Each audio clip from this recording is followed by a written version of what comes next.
Welcome to Explain, a series of health education programs published by the Patient Education Institute, the leading provider of interactive health education.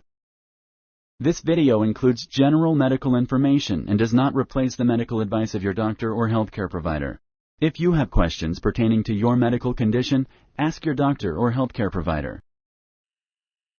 Tracheotomy or tracheostomy. Introduction. A tracheotomy or tracheostomy is a procedure that places a tube through the front of the neck into the trachea. It is a common and safe operation. Many medical and surgical conditions can lead your healthcare provider to recommend a tracheotomy or tracheostomy. The decision to have this procedure is also yours. Your healthcare team consists of a doctor, nurse, respiratory therapist, and dietitian. Sometimes a speech therapist is part of the team. They will care for you and teach you and your caregiver how to care for your trach. This program will help you understand tracheostomy and its possible risks and complications.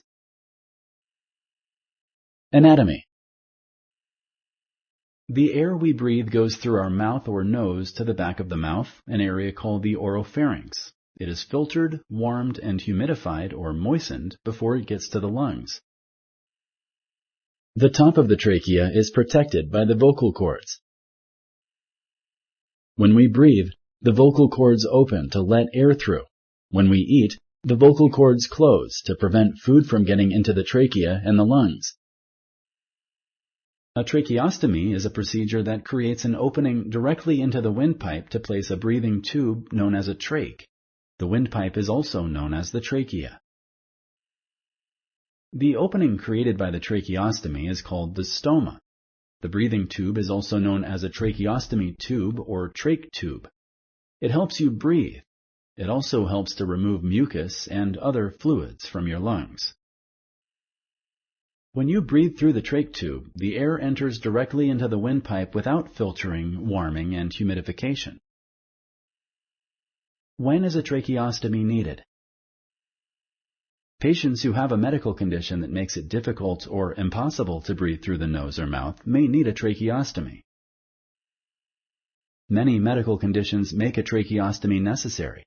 They include throat cancer, a lung or nerve problem, something blocking the airway, respiratory failure, or an injury to the mouth or neck. Cases of muscular weakness of the mouth and oropharynx that prevent the passage of air can make a tracheostomy necessary. Patients who have swallowing problems may have a tracheostomy to protect the lungs from aspiration. Aspiration is the accidental passage of food or saliva from the mouth into the lungs. In cases of allergic reactions where there is a severe swelling of the upper airway, a tracheostomy may need to be done as an emergency procedure. In these cases, a tracheostomy can be life-saving.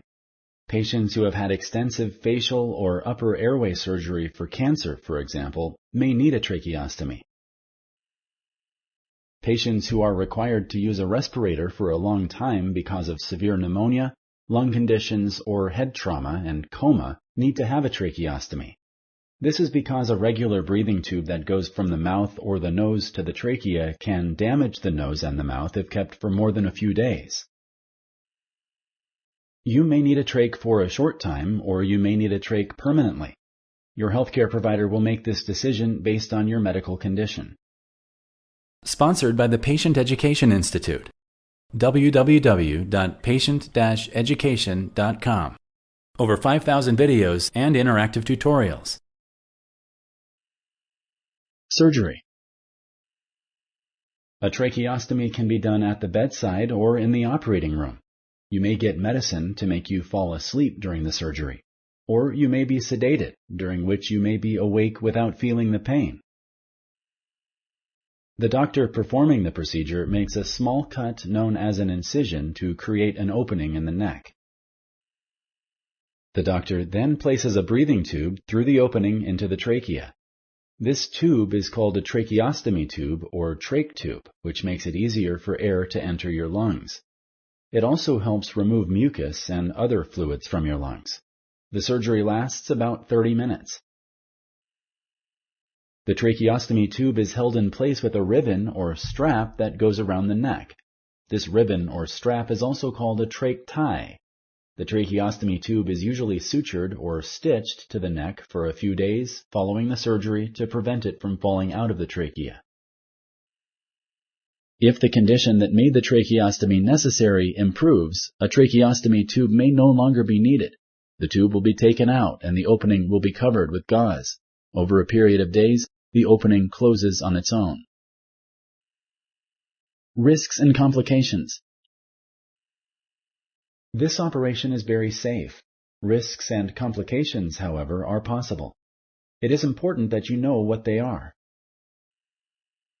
If general anesthesia is used, its risks include nausea, vomiting, urinary retention or inability to empty the bladder, cut lips, chipped teeth, sore throat, headache. More serious risks of general anesthesia include heart attack, stroke, pneumonia. Your anesthesiologist will discuss these risks with you and ask you if you are allergic to certain medications. Blood clots in the legs can happen due to inactivity during and after the surgery. These usually show up a few days after surgery. They cause the leg to swell and hurt. Blood clots can become dislodged from the leg and go to the lungs, where they will cause shortness of breath, chest pain, and possibly death. It is extremely important to let any member of your healthcare team know if any of these symptoms happen. Sometimes the shortness of breath can happen without warning. Getting out of bed shortly after surgery may help decrease the risk of blood clots in the legs. Risks and complications specific to a tracheotomy include infection of the site, bleeding from the surgery site, which in some cases may become profuse, collapse of the lung, also known as pneumothorax. These complications, however, are rare. During the operation, important structures in the neck can be injured, including blood vessels, important nerves behind the trachea, but damage during the procedure is extremely rare. It may take a patient up to a week to get used to the sensation of having a tube in the trachea. Sometimes when the tube touches the inside of the trachea, it may cause irregular heart rate. This is usually well tolerated for short periods. If it lasts a long time, then it may cause dizziness and lightheadedness, and may even cause episodes of passing out. If the tracheostomy tube accidentally comes out of the trachea shortly after the procedure, the opening tends to close rapidly. This will make reinserting the tube very difficult, and the procedure may need to be repeated. Though there may be some discomfort following the procedure, this operation is usually well tolerated. Complications are rare. Knowing about these risks and complications may help you to prevent them. Types of tracheostomy tubes. A typical trach tube has the following elements. The tube that goes inside the trachea. This is called the outer cannula. A neck plate with holes for the trach ties. This neck plate rests on the neck and prevents the tube from slipping all the way into the trachea. The openings for the trach ties allow a ribbon to hold the tube in place. An inner cannula. This is a smaller tube which is placed inside the main tube. The main tube is called the outer cannula and requires maintenance. Depending on its material, an inner cannula may be disposable or non-disposable. It acts as a passageway for airflow and for removal of secretions. A disposable inner cannula is removed, thrown away, and replaced with a new one. A non-disposable inner cannula is removed, cleaned, and put back into the outer cannula. Tracheostomy tubes, or trach tubes, come in two main varieties, those with a cuff and those without. Cuffed trach tubes have a balloon that surrounds the main tube and is connected to a smaller balloon on the outside. The smaller outer balloon connects to a syringe which will inflate the inner balloon.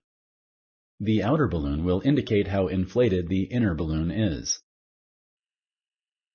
A cuff prevents anything from getting into the lungs from the space between the tube and the inner wall of the trachea. A cuff is very important in preventing aspiration. The cuff does not allow air to go around the tube when inflated. Air cannot be pushed through the vocal cords, which makes speaking very difficult, if not impossible. Usually, the first trach tube is a tube with a cuff, but it may be replaced later by a tube without a cuff. This depends on the medical condition that led to the tracheotomy. Trach tubes come in different sizes and are made of different material, such as metal, silicone, or plastic. After the surgery. After the procedure, the patient usually stays in the hospital for 3 to 5 days. It takes about 2 weeks to recover fully from the surgery. In most cases, there may be a trach collar over the trach. This is used to deliver humidified air or oxygen through the trach tube to make breathing easier. Humidified air also prevents blockages in the tracheostomy tube. It is best to keep the area around the tracheostomy dry. Patients should avoid contact with substances that could enter the opening and cause serious breathing problems, such as water, food particles, and powders. Patients should not swim after the procedure. Tracheostomy covers, like thin gauze taped loosely over the trach, help prevent unwanted substances from entering the trach tube. Your doctor or nurse will inform you where to obtain these covers. A short-term trach tube is used when the medical condition that made the tracheostomy necessary improves. The trach tube will be taken out and the opening will be covered with gauze. Over a period of days, the opening will close on its own. You may have a small scar on your neck that will fade over time. Some patients may need to have the trach tube long-term due to a medical condition that has not improved. This decision will be made by the doctor based on the person's medical condition. Patients can usually return to most of their normal activities once they leave the hospital. However, they should avoid strenuous activity such as heavy lifting until they are cleared by a physician. Before leaving the hospital, the patient will receive instructions on how to care for the trach tube. The instructions will include how to suction the tube, which can clear the tube of blockage, and cleaning the tube and the skin around the opening. When to call your healthcare provider. Make sure to call your healthcare provider in case of any signs of infection, such as redness and tenderness of the opening. Also call your healthcare provider if you notice pus or foul-smelling secretions around the opening, have problems breathing, have an irregular heart rate, dizziness, or lightheadedness, blood comes out from inside or around the tube, have any questions or concerns. If you like this video, please like and share.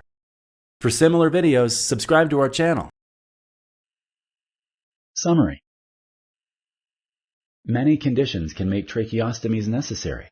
The procedure is very common and can be life-saving. Tracheostomy and tracheotomy refer to the same procedure. During a tracheostomy, the doctor places a breathing tube through an opening in your neck. The tube is called trach tube. It goes directly into the windpipe, also known as the trachea. During the procedure, the doctor makes a small opening in the neck and inserts a curved tube. This tube will allow you to breathe easily. You may need the trach tube for a short time, or you may need the trach tube for long-term treatment. If you go home with a trach tube, your healthcare team will teach you or your caregiver how to safely care for your trach tube at home. Most patients are able to do so with ease, either by themselves or with the help of a family member or a friend. As with most procedures, tracheostomies come with risks and complications. However, these are rare. Knowing about them may help you prevent them. If you have any questions before or after the procedure, don't hesitate to ask your healthcare team. Thank you for using Explain.